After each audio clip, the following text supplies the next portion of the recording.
Ave María Purísima, sin pecado concebida. Hoy seguimos nuestro estudio del libro de Apocalipsis, de capítulo 19, versículos 11 a 16. En el nombre del Padre, del Hijo, del Espíritu Santo. Amén. Señor Jesús, ilumínanos con tu palabra, abra nuestros corazones con tu Espíritu Santo, para que a ejemplo de la Virgen María podamos escuchar, guardar, meditar y cumplir tu palabra en una espera llena de anhelo de tu venida última, tú que vives y reinas por los siglos de los siglos. Amén. En el nombre del Padre, del Hijo, del Espíritu Santo. Amén. Este párrafo y el párrafo que lo sigue presenta la segunda venida de Jesús, con imágenes, como suele pasar en ese libro, imágenes del Antiguo Testamento.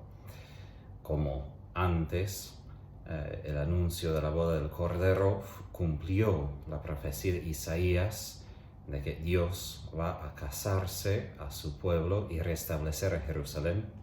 Si volvemos a Isaías capítulo 61, ahora Cristo cumplirá la profecía de Isaías de que Dios vendrá como un guerrero para rescatar y vindicar a su pueblo. Eso en Isaías 63.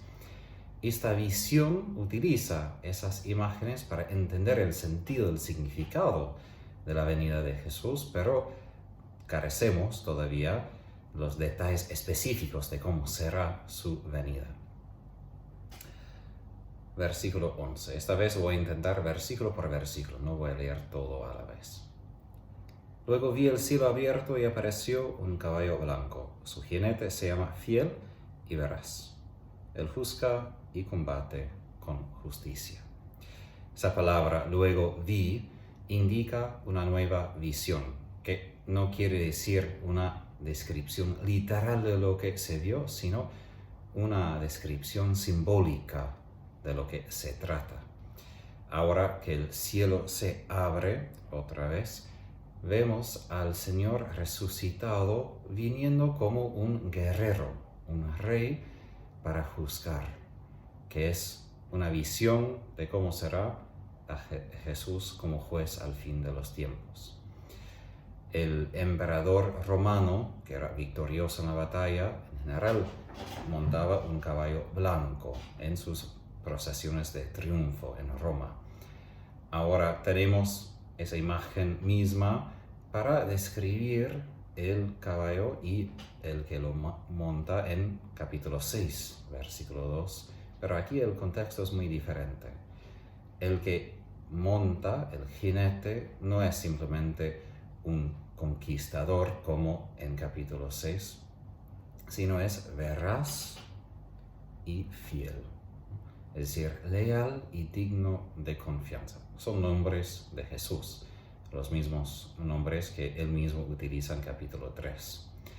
Es modelo de cristianos, que somos llamados a fidelidad, dar testimonio aún en medio de persecuciones, y para ser como una encarnación, ¿no?, del juicio de Dios, ¿no?, que esos juicios son veraces y fieles. Eso hemos escuchado varias veces en ese libro, capítulo 16 y 19. El hecho de que ahora él juzga y combate con justicia confirma que es el descendiente mesiánico de David, que según Isaías juzgará a los pobres con justicia y decidirá con justicia a los afligidos de la tierra. Y también de Salmo 45, que vendrá con victoria para defender el derecho a la justicia. Versículo 12. Sus ojos son como una llama ardiente y su cabeza está cubierta de numerosas diademas, y lleva escrito un nombre que solamente él conoce. Ahora, que tiene ojos como llama ardiente indica que tiene un conocimiento penetrante, es decir, que él ve las cosas tales como son y ve todas las cosas, ve hasta su profundidad, ve su verdad más allá de las apariencias. Es decir, él tiene una visión clara de la realidad. Sus numerosas diademas son las diademas reales de un emperador, de un rey que tiene reinado imperio sobre todas las naciones.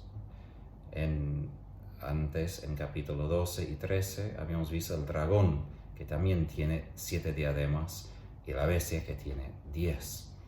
Pero ahora vemos que la realeza será restaurada a su rey apropiado, a Jesús. Ahora, su nombre es la palabra de Dios. Lleva escrito un nombre que solamente Él conoce. Eso sugiere que su identidad es más allá de lo que podemos entender. Eso apunta a su divinidad.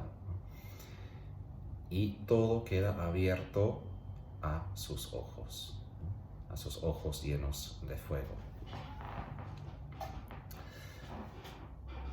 Y está vestido con un manto teñido de sangre. Su nombre es la palabra de Dios. Sabemos en Isaías 63 que cuando el guerrero divino viene a rescatar a Jerusalén, él lleva vestiduras manchadas con la sangre de los enemigos de Israel, que él mismo había conquistado él solo. Ahora, Jesús desciende del cielo, no de en campo de batalla del extranjero, y él tiene una vestidura llena de sangre, que es una referencia a su sacrificio en la cruz. Es decir, ahí fue su combate, ahí fue su campo de batalla, donde él solo, el cordero, que parece que muerto, como en capítulo 5, pero de pie, degollado, pero de pie, porque él ha vencido.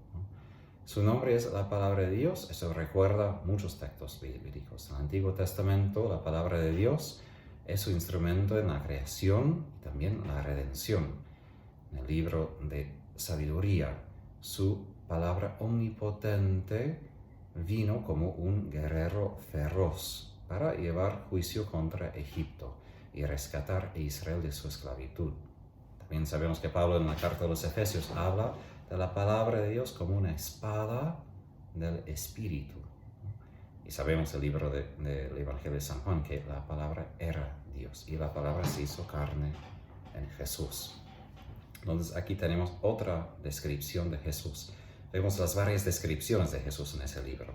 En el capítulo 1 vemos a Jesús como el Hijo del Hombre, el resucitado, que se para en medio de las iglesias, que tiene sus estrellas en sus manos. En capítulo 5 vemos al Cordero degollado, pero de pie, llevando en sí las marcas de su crucifixión, pero también su resurrección, porque vive. Capítulo 12 es el Hijo varón, que tiene como destino a regir sobre las naciones, con su cetro de hierro. En capítulo 19 es el esposo, pero también el rey que vence, el rey vencedor y el juez al fin de la historia. Entonces aquí vemos las varias maneras de entender la grandeza de Jesús, porque no hay una sola imagen, un solo nombre que capta toda la realidad de su ser. Ahora, versículo 14.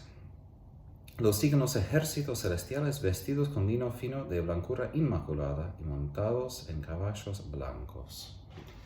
No viene solo, ¿no? Tiene los ejércitos celestiales que vienen con él. El Antiguo Testamento refiere a los ángeles así, como el ejército de Dios. Y también Jesús habla de que cuando vuelve va a ser acompañado por los ángeles. Entonces, es claro que los ángeles son parte de ese ejército, pero también sabemos que nosotros, el pueblo de Dios, también participamos en esa victoria de Jesús y pertenecemos a esos ejércitos celestiales. Eso también es parte de la confirmación, que somos soldados de Cristo para dar testimonio y llevar nuestra cruz y morir para Jesús.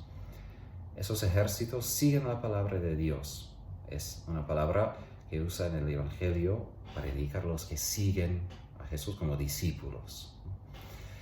Antes, una de las profecías sobre esa batalla final describe que los que acompañan al Cordero vencedor como los que son llamados, elegidos, los fieles. Eso capítulo 17. Son cualidades que se atribuyen a los cristianos, no a los ángeles. Entonces por eso ese ejército incluye también a nosotros. Esos ejércitos, ¿no?, son montados sobre caballos blancos, como el caballo de Jesús, victoriosos, y tienen lino fino de blancura inmaculada, que es el vestido de los ángeles, también de los hombres, de los seres humanos victoriosos. Y también la misma cosa de la esposa del Cordero, lo que acabamos de leer hace unos versículos. Ahora, versículos 15 y 16. De su boca sale una espada afilada para herir a los pueblos paganos. Él solo regirá con un cetro de hierro y pisará los racimos en la cuba de la ardiente ira del Dios Todopoderoso. En su manto y en su muslo lleva escrito este nombre: Rey de los Reyes y Señor de los Señores. Ahora, Juan vuelve a describir a Cristo. En la visión, al comienzo del libro, una espada afilada sale de su boca. Es el juicio sobre las naciones, los que no pertenecen al pueblo de Dios. Esta misma profecía mesiánica describe el hijo varón, ¿no?, que en capítulo 12 se describe como el rey guerrero, ¿no?, que los regirá con un cetro de hierro. Ahora, el juicio que Jesús da no es su propio juicio, sino, como dice aquí, pisará los racimos en la cuba de la ardiente ira del Dios Todopoderoso. Es el juicio de Dios Padre, es el juicio de Dios Omnipotente. Y aquí de pisar los racimos en la cuba, ¿no?, es imagen del juicio divino en la visión de Isaías, el capítulo 63 que habíamos mencionado antes. Ahora, el nombre inscrito sobre su túnica, su manto, repite el título supremo, el título divino que antes habíamos escuchado en la profecía del Cordero sobre la bestia, Rey de Reyes y Señor de los Señores, en su capítulo 17. Jesús volverá con plena autoridad y pleno poder, que nadie podrá resistir. Entonces, aquí vemos a Jesús volviendo al fin de los tiempos como ese guerrero rey que enfatiza el Mesías resucitado como lleno de poder, como Jesús mismo dice que toda autoridad en el cielo y en la tierra le ha sido otorgado. Ahora, muchos textos del Nuevo Testamento describen la venida de Jesús como llena de gloria. Todos los textos, casi todos, hablan de su venida como una interrupción dramática de nuestra vida aquí en la tierra, como fue el diluvio en tiempo de Noé, y la conclusión de la vida como la conocemos aquí en la tierra. Y aquí la pregunta, ¿con qué quedamos después de haber leído esos versículos? Si estamos preparados que Jesús venga. Sí, es nuestro Salvador. Sí, es el Cordero que murió por nosotros, pero también es el guerrero que combate contra todo pecado, que no tiene tregua, que no tiene tolerancia por el pecado. Y si somos preparados, que el Señor quite todo el pecado de nuestras vidas, que le damos permiso ya ahora que Él sea ese guerrero, de hacer esa guerra contra el pecado de nuestras vidas. Porque no solo se trata de que yo voy a vencer el pecado. Sí, tenemos que hacer nuestro esfuerzo moral, pero Él va a tener la victoria sobre nuestros pecados. Es de dar a Él lugar, espacio y permiso, que Él, como ese rey guerrero vencedor, que tenga la victoria en mi vida sobre el pecado, para que cuando Él vuelva esté yo preparado y no venga en sorpresa, y pueda estar con gozo y alegría esperándole y recibirlo como hizo la Virgen María, la Inmaculada. Por su intercesión, que Dios les bendiga, los guarde y les conceda su paz. En nombre del Padre, del Hijo y del Espíritu Santo.